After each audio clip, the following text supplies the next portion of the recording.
Bro Code fans ബ്രോക്കോഡ്സ് ഇത് ഇങ്ങോട്ടൊക്കെ മൊത്തം ബ്രോക്കോഡ്, ധാരാളം ബ്രോക്കോഡ് എവരിവെയർ. ഈ സാധനം ഇപ്പോൾ എടുത്ത് പണിയുന്നതിനെ പറ്റി അഭിപ്രായം എന്താ? ഈ സാധനം നമുക്കൊരു പണിയിക്കാം, കണ്ടമാനം പൈസയോ കണ്ടമാനം പാഷനോ ഉണ്ടെങ്കിൽ പണിയിക്കാം. അതെ, സ്ഥിര ഉപയോഗത്തിന് പക്ഷെ എന്തായാലും കൊള്ളത്തില്ല. ഇപ്പോഴത്തെ നമ്മുടെ കണ്ടീഷൻ അനുസരിച്ച് നമുക്കൊരു നിത്യോപയോഗത്തിനൊന്നും പോരാ. എന്ന് വെച്ച് കഴിഞ്ഞാൽ സ്പെയർ ഒന്നും കിട്ടാനില്ല, അതാണ് ഏറ്റവും വലിയ പ്രശ്നം. ഒരു സാധനം പോലും ഒറിജിനലില്ല. ഞങ്ങളാണ് ഒരുപാട് ഇഷ്ടപ്പെട്ട് എടുത്ത് പണിയിച്ചതാണ്. ഇന്നത്തെ ഈ ഒരു സമയത്ത് ഒരു 60 രൂപയ്ക്കൊക്കെ കിട്ടിക്കഴിഞ്ഞാൽ സെക്കൻഡ് ഹാൻഡ് എടുക്കുന്നത് തെറ്റില്ല. അല്ലെങ്കിൽ വേറെ ഏതെങ്കിലും ഒരു വണ്ടി ഉപയോഗിക്കാൻ കൈ വേണം. ഇല്ലാതെ ഈ പറഞ്ഞ പോലെ നമ്മൾ കുറെ പൈസ കൊണ്ട് മുടക്കി ലക്ഷങ്ങൾ ചുമ്മാ അതിനകത്തിട്ട് മോഹവില എടുത്ത് പണിയാനും മാത്രം ഒന്നും ഇല്ല ഇപ്പോഴത്തെ ഒരു സിറ്റുവേഷനിൽ.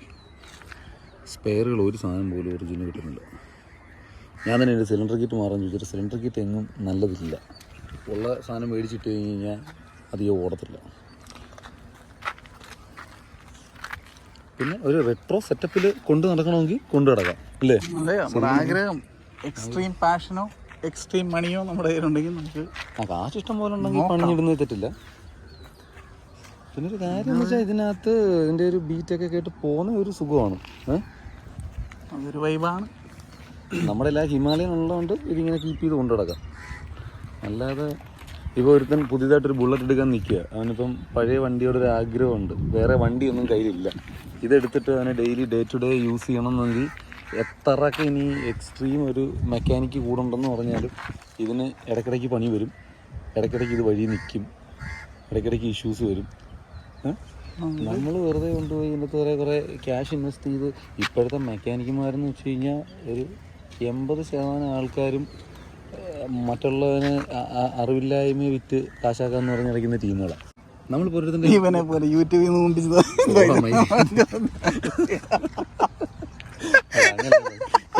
ഏതെങ്കിലും ഒരു താഴെ വണ്ടി കൊണ്ടു കഴിഞ്ഞാൽ അവൻ ലോകത്തില്ലാത്ത തള്ളും തള്ളി നമ്മളെ എങ്ങനെ അടിയിൽ കളയാന്നുള്ള സെറ്റപ്പ്. പിന്നെ ഒരു കാര്യമുണ്ട്, ഈ ഇതൊക്കെ എടുത്ത് പണിയിക്കുന്ന ആൾക്കാർ കുറേയൊക്കെ തന്നെ അങ്ങ് പണി പഠിച്ചോണം. അത്യാവശ്യം വർക്കുകളൊക്കെ ചെറിയ ചെറിയ മെയിൻ്റനൻസ്, ഈ പോയിന്റ് സെറ്റിങ്ങും അല്ലാതെ ക്ലച്ചൊക്കെ ഈസി ആയിട്ട് ചേഞ്ച് ചെയ്യാം, വലിയ 10 വർഷത്തിൽ കൊണ്ട് കൊടുക്കേണ്ട കാര്യമൊന്നുമില്ല.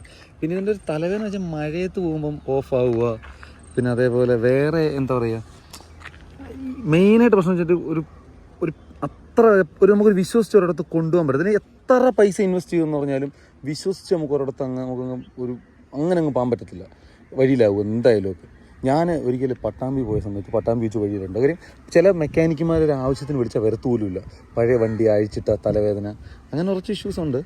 പക്ഷേ നമ്മൾ ഈ എല്ലാ പൈസയുടെ ബുദ്ധിമുട്ടും ഈ ഇഷ്യൂസ് എല്ലാം മറക്കുന്നത് ഇതിൻ്റെ ഒരു ഭംഗിയും ഈ ഓടിക്കാനുള്ളൊരു എന്താ പറയുക സുഖമൊന്നുമല്ല, ഓടിക്കാനുള്ളൊരു റെട്രോ ഫീലും. നമ്മളൊരു ഇപ്പോഴത്തെ പിള്ളേർ ഈ പഴമയൊക്കെ ആഗ്രഹിക്കുന്നുണ്ടെങ്കിൽ നമുക്ക് കൈ കൊടുക്കാം. പക്ഷേ എന്ന് കരുതി എനിക്ക് തോന്നുന്നു ഒരു വണ്ടിയൊക്കെ എടുക്കാൻ ആ റെട്രോ വണ്ടിയൊക്കെ താല്പര്യമെങ്കിൽ ഇതിലും ബെറ്റർ RX100 ഒക്കെ എടുക്കുന്നതായിരിക്കും അല്ലേ? അതാണെങ്കിൽ അങ്ങനെ സ്റ്റാർട്ടിങ് പ്രശ്നങ്ങൾ 2 സ്ട്രോക്കിൻ്റെ ഒരു. പിന്നെ മാത്രമല്ല അങ്ങനെ ഒരു ട്രബിൾ മേക്കർ ഒന്നും അല്ലല്ലോ ശരിക്കും. ഈ വണ്ടി ഒരു ട്രബിൾ മേക്കറാണ് ആക്ച്വലി അല്ലേ? എത്ര പണിഞ്ഞിട്ടാലും ഇതിനങ്ങ് പ്രശ്നം വരും. ഇതുകൊണ്ട് ശരിക്കും പറഞ്ഞാൽ മെച്ചമുള്ളത് മെക്കാനിക്കുമാർക്ക് തന്നെ അല്ലേ? ഇത് ഒരു കുഴപ്പമില്ല, കൈ കൊണ്ട് തൊടുമ്പോൾ സ്റ്റാർട്ടാവും. ഇതൊക്കെ വെറുതെ ഒരു മാസം 2 മാസത്തെ ഗിമ്മിക്സാണ്. കാലുകൊണ്ട് മണിയോട്ട് സ്റ്റാർട്ടായാൽ മതി, കൊണ്ടു നടക്കാം. പക്ഷേ ആ കാലുകൊണ്ട് നല്ലപോലെ സ്റ്റാർട്ടായാൽ മതി. ഇത് എത്ര നമ്മൾ ക്ലിയർ. ഇപ്പോൾ ചില ആൾക്കാർ ഇപ്പോൾ നമ്മൾ ഈ വീഡിയോ എടുത്തതിൻ്റെ താഴെ കമൻറ്റും കൊണ്ട് വരുമായിരിക്കും, നാളെ ഒരു കാലത്ത് ഞങ്ങൾ ഇങ്ങനെ തൊട്ടപ്പോൾ സ്റ്റാർട്ടാവുന്ന വണ്ടിയാണ്, ഞങ്ങൾ കുറേ കാലം കൊണ്ട് ഉപയോഗിക്കുന്നതാണ്. അങ്ങനെയുള്ളവരൊക്കെ ഉപയോഗിക്കുന്നുണ്ടായിരിക്കാം. പക്ഷേ നമ്മുടെ ഒരു എക്സ്പീരിയൻസ് വെച്ച് കയ്യിൽ കുറച്ച് ക്യാഷ് ഉണ്ട്, നമുക്ക് പാഷൻ ഉണ്ടെങ്കിൽ കൊണ്ടു കിടക്കാം. അല്ലാതെ ഒരു ഡേ ടു ഡേ യൂസിന് എനിക്കിത് ആപ്റ്റായിട്ട് തോന്നുന്നില്ല. ഒന്നാമത്തെ കാര്യം, ഇത് നമ്മൾ വണ്ടി എടുത്താൽ തന്നെ നമ്മൾ ആദ്യം ചിന്തിക്കുന്നത് നമ്മൾ ഇതിൻ്റെ എത്ര രൂപ നമ്മുടെ ഓരോരോ ആവശ്യങ്ങൾക്ക് വേണ്ടി നമ്മളിത് ട്യൂൺ ചെയ്യേണ്ടി വരും. ഇപ്പം നമ്മൾ അന്ന് എടുത്തിട്ട് ഇരിക്കാൻ സുഖമില്ലെന്ന് പറഞ്ഞ് സസ്പെൻഷൻ മാറ്റി, അത് കഴിഞ്ഞ് പിന്നീട് നമ്മളെന്താ സീറ്റ് സുഖമില്ലെന്ന് പറഞ്ഞ് സീറ്റ് മാറ്റി. അപ്പോൾ നമ്മൾ ഓരോ കാര്യങ്ങളും നമ്മൾ ഓരോ ആവശ്യത്തിന് വേണ്ടി നമ്മൾ എമൗണ്ട് കൂടുതൽ ചിലവാക്കേണ്ടി വരും. ഇപ്പോൾ ഫ്രണ്ട് സസ്പെൻഷൻ ഇപ്പോൾ ഒരുപാട് ആൾക്കാർ ഇപ്പോഴത്തെ പുതിയ സ്റ്റാൻഡേർഡില്ലേ അതിൻ്റെ സസ്പെൻഷൻ മേടിച്ച് ഞാൻ ഇപ്പോൾ ഈ അടുത്ത് ചോദിച്ചിട്ടുണ്ടായിരുന്നു. അപ്പോൾ അവർ പറഞ്ഞു വെച്ചാൽ ഇവിടെ ഒരു ത്രെഡ് ഉണ്ട്, ആ ത്രെഡ് കട്ട് ചെയ്ത് കളഞ്ഞിട്ട് നമ്മൾ പുതിയ സ്റ്റാൻഡേർഡ് ഇല്ലേ അതിൻ്റെ സസ്പെൻഷൻ മേടിച്ച് കയറ്റിക്കുന്ന ഈ കുതിപ്പ് കുറയും, കുറേ കൂടെ റൈഡിങ് കംഫർട്ട്. പക്ഷെ അന്നേരം ഈ മഡ് ഗാർഡിൻ്റെ എന്തോ ഫിറ്റിങ്ങിൽ സംതിങ് അൾട്രേഷൻ വരുത്തണമെന്ന് പറയും. ലാസ്റ്റ് ആ ക്ലച്ചിൻ്റെ ഇഷ്യൂ, ക്ലച്ച് നമ്മൾ അറിയാതെ നമ്മുടെ കയ്യിൽ നിന്ന് ക്യാഷ് ഇറങ്ങിപ്പോവും.